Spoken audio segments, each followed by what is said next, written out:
L'information au bout des doigts avec le Nord Info, l'Éveil et Info Laurentide. Au micro, Mathieu Loca. Fin du mois de mai, il y a eu le dépôt d'un livre vert sur une réforme de la police au Québec. Ça faisait à peu près 20 ans qu'il n'y avait pas eu de réforme de la police dans la province. Et conséquence, puis on s'en doutait un peu, là, le corps de police tel qu'on le connaît, selon la suggestion, parce qu'il s'agit ici d'une suggestion, on s'entend là-dessus, ne serait pas reconduit dans sa forme actuelle, c'est-à-dire un corps de police de niveau 1 pour une population de moins de 100 000. Et aussi, il y avait comme deux options. Soit un regroupement ou on s'en va avec la Sûreté du Québec. On s'enligne définitivement avec la Sûreté du Québec. Mais je le rappelle, là, un, c'est pas demain matin que ça se règle. Et deux, ce n'est pas coulé dans le béton. Il y a eu des réactions à tout ça. Et pour en parler, on retrouve Claude Traversy. Il est le président de l'Association des policiers de Saint-Jérôme. Monsieur Traversy, bonjour. Bonjour. Ça a été quoi votre première réaction là, quand vous avez vu ça? Parce que vous le saviez que ça s'en venait, ce livre vert-là. Là. Oui, on le savait, c'était annoncé. Puis on se doutait un peu, il y avait beaucoup de discussions autour de ça, la Sûreté du Québec. Puis les recommandations vont en partie dans ce sens-là, en effet. Si on regarde la carte policière qui a été recommandée, oui, la Sûreté du Québec pourrait desservir le territoire de Saint-Jérôme dans un futur plus proche. Ouais. Êtes-vous déçu de ça, de vous retrouver ou en fait, qu'on vous suggère d'aller avec la Sûreté du Québec plutôt qu'une association avec Mirabel, Blainville, Sainte-Thérèse, Saint-Eustache? Parce qu'honnêtement, là, le crime, il n'y a pas de frontières. Là. Des voleurs de véhicules à Mirabel, c'est peut-être les mêmes que ceux de Saint-Jérôme. Ça n'aurait pas été une option plus envisageable, selon vous? Je crois que oui. Honnêtement, je pense que ça serait avantageux, autant pour la ville, les citoyens que les policiers de Saint-Jérôme, d'aller vers un regroupement avec d'autres corps de police. En effet. C'est un gros document, là, quasiment 500 pages. Est-ce que vous aviez participé parce qu'il y a eu des rencontres avec les villes et avec les corps de police? Avez-vous présenté un mémoire, vous, c'est l'Association des policiers de Saint-Jérôme? Non, nous, c'est les représentants de la Fédération des policiers municipaux du Québec qui nous représentent à ce niveau-là. C'est eux qui ont présenté le mémoire pour l'ensemble des corps de policiers municipaux. OK, donc Blainville, Deux-Montagnes, Saint-Eustache, tout ça, là, vous n'aviez pas un mot à dire? On a eu des discussions en conseil d'administration, mais la finalité du mémoire, c'est nos représentants provinciaux qui l'ont préparé et déposé. OK, parfait. Est-ce que c'est aussi au niveau provincial que des plus gros corps de police comme Laval, Longueuil, Québec, Montréal, Gatineau, est-ce que ça a été la même façon de faire ou eux, ils ont pu y aller d'une façon plus indépendante que vous autres? Non, exactement de la même façon. On est représenté par les mêmes personnes, puis le mémoire est déposé pour l'ensemble des associations de policiers municipaux. Qu'est-ce qui vous a mis la puce à l'oreille comme quoi que plutôt qu'un regroupement régional, on s'enlignait plus vers la SQ? Il n'y a rien en particulier. Je veux dire, c'est pas la première fois qu'on l'entend. Au fil des années, il y a souvent eu des discussions autour de la Sûreté du Québec, la ville de Saint-Jérôme, puis c'était inévitable dans une réforme aussi grosse que celle-ci. Oui.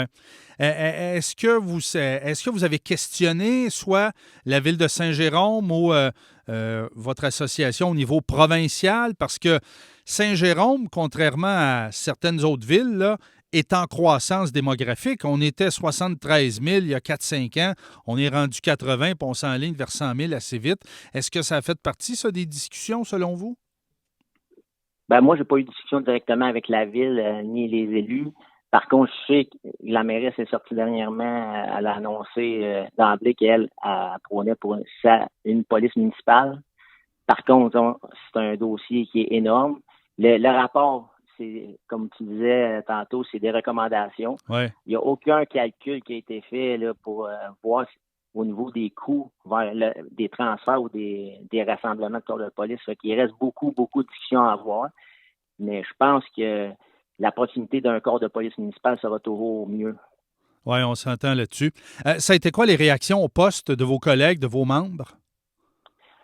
Écoutez, mais c'est sûr qu'il y a beaucoup d'incertitudes. Il y a beaucoup de questionnements. Ça dépend des générations. Sauf qu'en général, là, les policiers qui travaillent à Saint-Jérôme, ils veulent demeurer à Saint-Jérôme, ils veulent travailler. Il y a quand même un sentiment d'appartenance qui se développe quand tu travailles toujours pour la même clientèle, les mêmes citoyens, les mêmes organismes. Fait que c'est un peu ça l'avantage d'un corps policier municipal, c'est que les policiers s'attachent puis ils semblent importants dans leur ville. Ça dépend des générations. Sais-tu, ceux comme vous qui sont entrés dans la police quelque part dans les années 90, ça les gratigne peut-être un peu plus que ceux qui sont rentrés en 2019 ou en 2020? Exactement. Ça peut être ça, mais c'est aussi, oui, en fait, c'est l'incertitude des chiffres, les coûts, qu'est-ce qu'on gagne, qu'est-ce qu'on perd. Il y a rien de calculé. Fait que oui, ça a créé beaucoup de discussions, de questionnements sans réponse. Parce qu'à la Sûreté du Québec, on s'entend là-dessus, là. Oui, on peut être affecté au poste de Saint-Jérôme, à la chute ou peu importe, mais on peut se retrouver un peu plus loin aussi, là. Bien, lors d'une intégration, l'information que j'ai, c'est que les policiers de Saint-Jérôme demeurent à Saint-Jérôme, à moins qu'ils désirent aller ailleurs, mais somme toute, je ne connais pas tous les détails d'une intégration. Il n'y aura pas de déplacement majeur des policiers s'ils ne veulent pas bouger. Ouais. Saint-Jérôme a un corps de police de type niveau 1. C'est pas compliqué, les niveaux, là, c'est 100 000 et moins, c'est de niveau 1. Et quand on regarde le portrait, là, tous les corps de police de niveau 2, sauf un à travers la province, sont automatiquement montés dans un corps numéro 3 et on les regroupe. Est-ce que, d'après vous, Saint-Jérôme aurait pu, comment je peux bien dire ça, là, intégrer un autre corps de police bien avant aujourd'hui? Dans le fond, il y aurait peut-être eu moyen d'en regrouper un avec Saint-Jérôme pour s'assurer que on fasse partie de la swing, là, qu'on se retrouve à un corps de police numéro 3 pour éviter de passer dans le crack comme maintenant? Je pense que la loi ne le permettait pas, honnêtement. C'est compliqué. Quand tu es niveau 1, tu peux pas offrir tes services ou t'intégrer. Mais il y avait certaines ouvertures que je connais pas tous les petits détails, mais qui n'ont jamais été faites parce que justement Saint-Jérôme voulait rester avec son corps de police. On est en compagnie de Claude Traversy, le président de l'Association des policiers de Saint-Jérôme. On discute du livre vert qui a été présenté par la ministre de la Sécurité publique, Geneviève Guilbeault, à la fin du mois de mai. Quand on regarde le portrait là, géographique de la situation et qu'on regarde aussi la sortie publique de Geneviève Guilbeault qui a dit « Ah, c'est pas tout de suite, etc. » Puis là, je vous amène peut-être sur un terrain un peu glissant, là, mais quand on regarde la carte, il y a beaucoup de circonscriptions qui touchent la coalition Avenir Québec. Dans les Basses-Laurentides, sur la rive sud de Montréal, ce sont des comtés de la CAQ. Avez-vous l'impression là, que ce plan de match-là pourrait devoir attendre encore une élection avant d'être attaché, de peur que ça fasse mal à la CAQ à la prochaine élection? C'est possible, en effet. Écoute, je sais pas où la ministre veut aller à court, moyen terme, comme qu'elle parle, parce qu'il y a beaucoup de questionnements là-dedans, mais toute part du financement des corps policiers municipaux du Québec, c'est ça l'enjeu majeur. Le financement de certaines villes qui font affaire avec la Sûreté du Québec vient créer une iniquité avec des villes comme Saint-Jérôme. L'enjeu majeur est là. Pour que la ville de Saint-Jérôme puisse faire des choix éclairés, il faudrait qu'il y ait des options équitables. Puis là, c'est comme, je vais prendre la Sûreté du Québec, puis on va me payer à moitié, le gouvernement paye la moitié, ou je paye ma police municipale à 100%. Ça devient comme un gros débat. Bien, c'est ça, dans le fond, là. Demain matin, la ville de Saint-Jérôme, disons que la police coûte 30 millions. Là, je tiens un chiffron, c'est peut-être 25. Là, j'ai pas le budget devant moi. Puis qu'on tombe avec la Sûreté du Québec, demain matin, Saint-Jérôme reçoit un chèque de la moitié de la facture, là. C'est ce qu'on véhicule comme message, c'est ce qu'on entend. Maintenant, c'est ça. C'est ce qu'on dénonce aussi au niveau de la fédération. C'est une iniquité flagrante, puis on voudrait que le gouvernement se penche sur ce débat-là assez rapidement. La fameuse taxe police qui avait été présentée aux concitoyens là, de 90 ou 95 $, il y avait 3 villes qui étaient des enjeux. Il y avait Saint-Jean aussi, puis un autre corps de police. Dans les 3 cas, eux autres sont avalés bien raides par la Sûreté du Québec. Hein? En fait, non, mais en tout cas, à ma connaissance, pas plus que Saint-Jérôme. C'était Granby et Saint-Jean. C'est des situations similaires. C'est des villes qui veulent garder leur corps de police municipale. Ouais. L'enjeu, c'est le financement. C'était ça que les trois villes s'étaient joints ensemble pour dénoncer. Ça a lancé le débat, oui, aussi la réforme qui s'en vient, mais le financement, c'est un enjeu majeur. Bon, prochaines étapes, évidemment, vous pouvez pas... tu sais, je veux dire, vous ne pouvez pas prendre le bâton de pèlerin puis appeler le Journal de Montréal, puis la Radio-Canada, puis tout le kit, puis faire une conférence de presse nationale, là. Simplement, votre syndicat comme tel. Allez-vous aller chercher l'appui du national dans ce cas-là? Êtes-vous déjà en communication avec le national? Un plan de match qui pourrait s'établir aussi?